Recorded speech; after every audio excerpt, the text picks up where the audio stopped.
So Elizabeth Warren wants to clean up Social Security. She wants to get rid of the cap so the rich people are paying the same as you and me.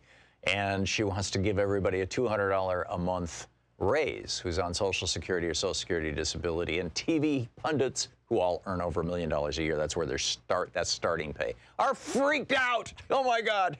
It's hysterical. Anyhow, check it out. And don't forget to leave your comments, subscribe to our channel, ding the bell, and share this with your friends. It's Elizabeth Warren rolled out an extraordinary program, a very aggressive program, to expand Social Security. As you know, right now, if you earn $130,000 a year or less, 100% of your income you have to pay Social Security taxes on. Even your Social Security income, of all things. But I believe, I haven't gotten Social Security income up to this point, so I'm not sure, although I'm going to be getting it soon. But in any case, I know that you pay income tax on Social Security income. But setting that aside, for people under 65, 100% of your income you have to pay. If you're making $130,000 a year or less, you have to pay Social Security taxes on. And above that, you don't have to pay a penny on.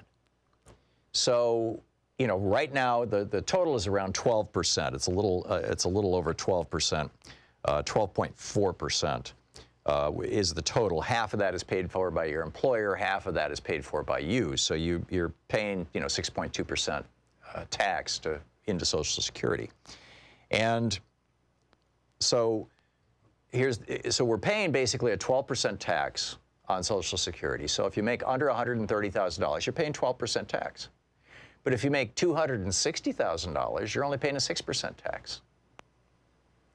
If you make $520,000, you're only paying a 3% tax. If you make $1 million a year, you're paying a 1.5% tax. If you make $10 million a year, you're paying a 0.15% tax. You know, this quick back of the envelope doing it in my head math, but I think it's pretty close. And there's a lot of us for a long time who've been saying, that's crazy. Why should Charles Koch pay less income tax than I do, or Sean does, or Nate does, or anybody else? I mean, why is that? This doesn't make any sense. So, pay less than you do. So Elizabeth Warren is saying, let's do two things. Number one, let's raise that cap. Now, she's starting at $250,000. So people making between $130,000 and $250,000 still will no longer pay Social Security taxes in that range. But above $250,000, not only will you pay Social Security tax, but you'll pay it at 14% rather than 12%. It's actually 14 and change. It's 14.8% instead of 12.4%. If you're making more than $250,000 a year, and what's she going to do with that money? She's going to give everybody on Social Security an immediate $200 a month raise, average of $200 a month, and this is, by the way, going to reduce the federal budget deficit by $1 trillion over the next decade. And it will make Social Security viable forever. And perhaps most importantly, and these are the statistics that I did not learn until I got an email from the Progressive Change Campaign Committee, Adam Green and Stephanie Taylor, the bold progressives. I didn't see it in the Washington Post piece. I didn't see it in the New York Times piece. Maybe it's in some of these pieces, but basically, immediately, as soon as if Elizabeth Warren's plan is put into law, and Bernie has a similar plan, by the way, and has campaigned on it for years and years. If this plan is put into law, immediately almost 5 million seniors get lifted out of poverty, which would cut the senior poverty rate by 68%. In addition to reducing our budget deficit by over $1 trillion over the next decade, as I pointed out, which is, a good thing. It's definitely not a bad thing. So this is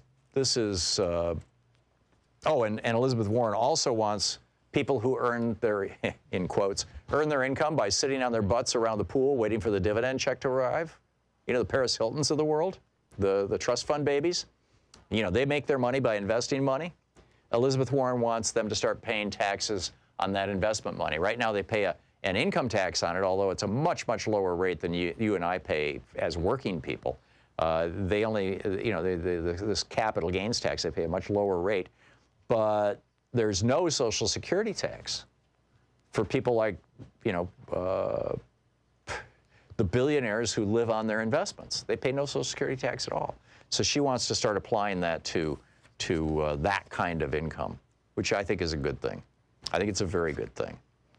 Additionally, the second question, as it were, second issue is, what would you like to see in tonight's debates? And we'll get into that in more detail in the next hour. But I think that this is, this is frankly, I think, a very, very big issue. Stuart Varney, Fox's Stuart Varney, has warned Elizabeth Warren about, you're going to go after rich people, really? I mean, he's quite upset about this, apparently. And but here's the simple reality: the bottom 80% of Americans, at the time that Reagan started his policies, the bottom 80% of Americans owned a little over 20% of all the wealth in America. Now it's about 12%. The top 1% of Americans, when Reagan's policy started, owned about 22% of America's wealth. Now it's about 40%. That should tell you everything you need to know. The headline over at Bloomberg is titled, "Richest Could Lose Hundreds of Billions of Dollars Under Warren's Wealth Tax." How about hundreds of billions of dollars would strengthen the American economy? How about, I mean, it's, and by the way, their article then goes into this, the new Thomas Piketty, who came out with Capital in the 21st Century some years ago that sold millions of copies, the French edition of Capital and Ideology. This is his sequel, 1,200 pages. It comes out today in French. But anyhow, he says, the time has come to exit this phase of making property sacred, to go beyond capitalism. He argues that no shareholder should be able to have more than 10% voting rights, even if, like Mark Zuckerberg, they own the majority of the stock or a large chunk of the stock. His inheritance for all would grant all French citizens a lump sum of $132,000 when they reach the age of 25. And he basically wants to have a wealth tax that starts at 0.1% when you have wealth of 200,000 euros, about $220,000, but goes up to 90% on billionaires. What do you think of that?